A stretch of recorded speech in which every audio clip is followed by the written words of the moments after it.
Oi pessoal do sexto ano, tudo bem? Agora nós vamos para a segunda parte da nossa aula. Assistam e deixem seus comentários depois lá no grupo do WhatsApp. Então, depois que nós vimos aí da importância do calendário, de por que a gente determina antes de Cristo e depois de Cristo, que são coisas importantes para a formação da história, a gente vai ver o papel do arqueólogo, né? O arqueólogo é aquele que, em companhia do historiador, ajuda nos vestígios de resgate de registros históricos. A gente pode perceber aí na imagem que quanto mais profundo, mais antigo é o tipo de coisas que ele acha. Eles acham peças como cúrias e ponteiras de sílex, que eram os homens pré-históricos que utilizavam. Depois, mais para frente, ali na camada 2, eles enxergam as cerâmicas, que aí já é quando o homem já passou a ser mais sedentário. E por cima, coisas mais atuais, uma espingarda, uma faca, coisas que por algum motivo eles enterram ali e estão na superfície, que é mais fácil de se encontrar. Então, os arqueólogos estão em constante trabalho com os historiadores para auxiliar aí na descoberta de novos registros. Quando se descobre coisas nesses lugares, eles são chamados de sítios arqueológicos. Os sítios arqueológicos são importantes porque ali é registrado o modo de vida de uma população, ou muito antiga, quando a gente encontra pinturas rupestres nas cavernas, ou algum tipo de outra evidência de que existia alguma coisa importante ali. Nós vamos agora para o capítulo 2, a origem do ser humano. Na sala eu passei o livro para vocês verem essa imagem aí, de como eles viviam. A gente consegue perceber que eles tinham aí pelos pelo corpo ainda, eles tinham um modo de vida em aldeia, eles viviam basicamente aí da caça.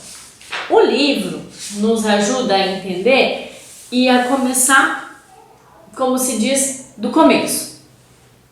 Qual é a evidência do surgimento do universo? Existem duas teorias. A história aceita as duas teorias, nenhuma é mais do que a outra. As duas são utilizadas para contar como o mundo surgiu. Então nós temos aqui a origem do universo pelo Big Bang, que eles dizem que era tudo uma grande matéria e aí houve uma explosão e deu origem aí ao universo, ao sistema solar, as coisas que vocês já conhecem. Isso também não deixa de dar importância para aquelas que acreditam na teoria do criacionismo, de que Deus criou o mundo, criou os animais, criou o homem, a mulher e as águas. Nenhuma dessas duas teorias, elas são descartadas, as duas são aceitas. Então a Terra era muito quente, não tinha vida, porque eram lavas, coisa que não tinha condição de se sobreviver. Quando foi havendo o resfriamento da Terra, foi surgindo os mares, os rios, foi sendo povoado por animais aquáticos, terrestres. Então tudo isso faz parte da criação do mundo. Então, independente da teoria que você acreditar, as duas são válidas e a gente sabe aí que o mundo foi passando por alterações. Nós temos aqui também quem acredite na evolução dos seres humanos, que acredita na teoria darwinista. Charles Darwin observou que o ser humano foi se adaptando aí a novas realidades. Eu vou ler um trechinho aqui para vocês do que o Charles Darwin dizia sobre a evolução. Há 3 ideias importantes na teoria de Darwin.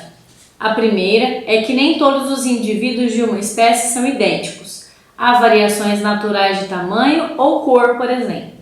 A segunda é que a prole pode herdar dos pais essas variações. E a terceira é que os indivíduos cujos traços oferecem uma vantagem competitiva sobre os outros da mesma espécie têm uma maior probabilidade de sobreviver, se reproduzir e para passar para a descendência essas características. Então é o que ele dizia, quanto mais forte o ser humano for, mais capaz de passar por aquela situação ele será. Nós vimos na sala de aula também que o homem saiu da África. A África é o berço da humanidade. Através dali que o ser humano teve a oportunidade de povoar o mundo. Outra característica que foi muito importante para esse acontecimento: o homem até então não andava em duas pernas, ele ajoelhava, andava de quatro, né, agachado, e ele passou a usar as pernas, passou a ser bípede, andar somente com duas pernas.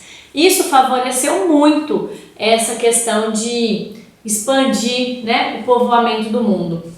Ele passou a conseguir chegar em outros lugares, porque ele conseguia segurar um objeto com uma mão e andar tranquilamente, correr. Então, isso que facilitou e propiciou a saída do homem da África para outros lugares do mundo. Na sala também eu passei para você as imagens de como o homem foi se desenvolvendo. Até então, o Australopithecus saiu da África, ele tinha 1,20 m de altura e o seu cérebro era bem pequeno, 450 centímetros cúbicos. Enquanto o Homo sapiens, ele saiu de um lugar variável, ele tinha uma altura variável e o seu cérebro já tinha 1.400 centímetros cúbicos.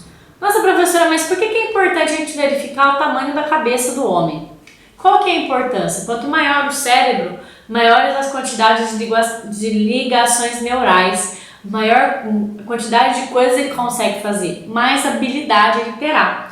Então, o homem já conseguiu produzir coisas, caçar, coisas que até então, quando o homem ele tinha um cérebro pequeno, ele era bem limitado, tanto é que ele quase não andava com duas pernas, era, né, mais selvagem, assim, se a gente pode denominar. Até aqui nas imagens você pode ver a diferença entre um e outro. Enquanto o Australopithecus é cheio de pelo, cheio de coisa, o Homo sapiens não mais. Eu comentei com vocês também que conforme vai passando o tempo e as necessidades vão mudando características também no nosso organismo.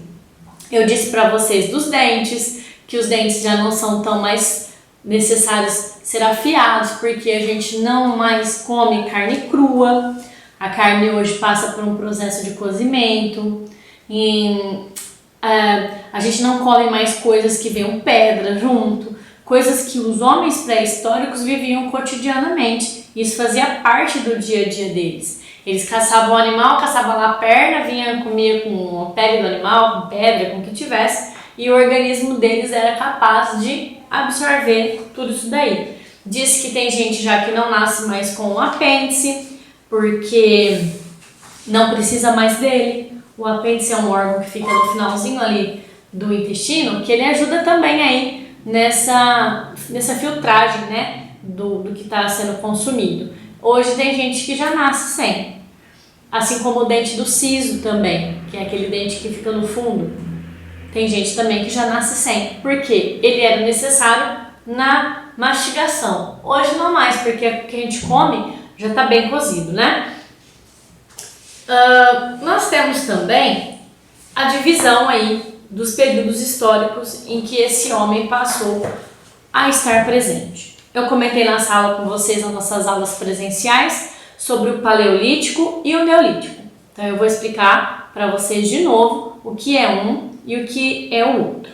O Paleolítico ele é conhecido como o período da Pedra Lascada. Surgiu a torno aí mais ou menos de 12.000 anos, que é quando o homem sai da África e começa a povoar o mundo.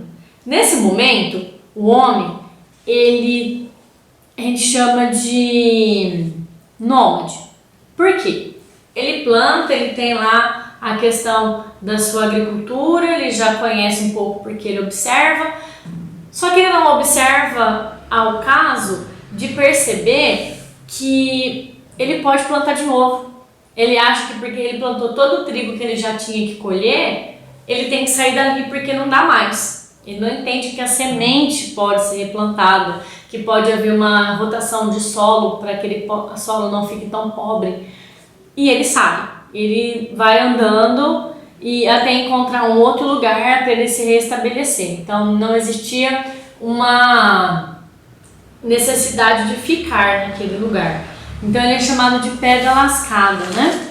Por conta dele ainda ser muito rudimentar nas coisas.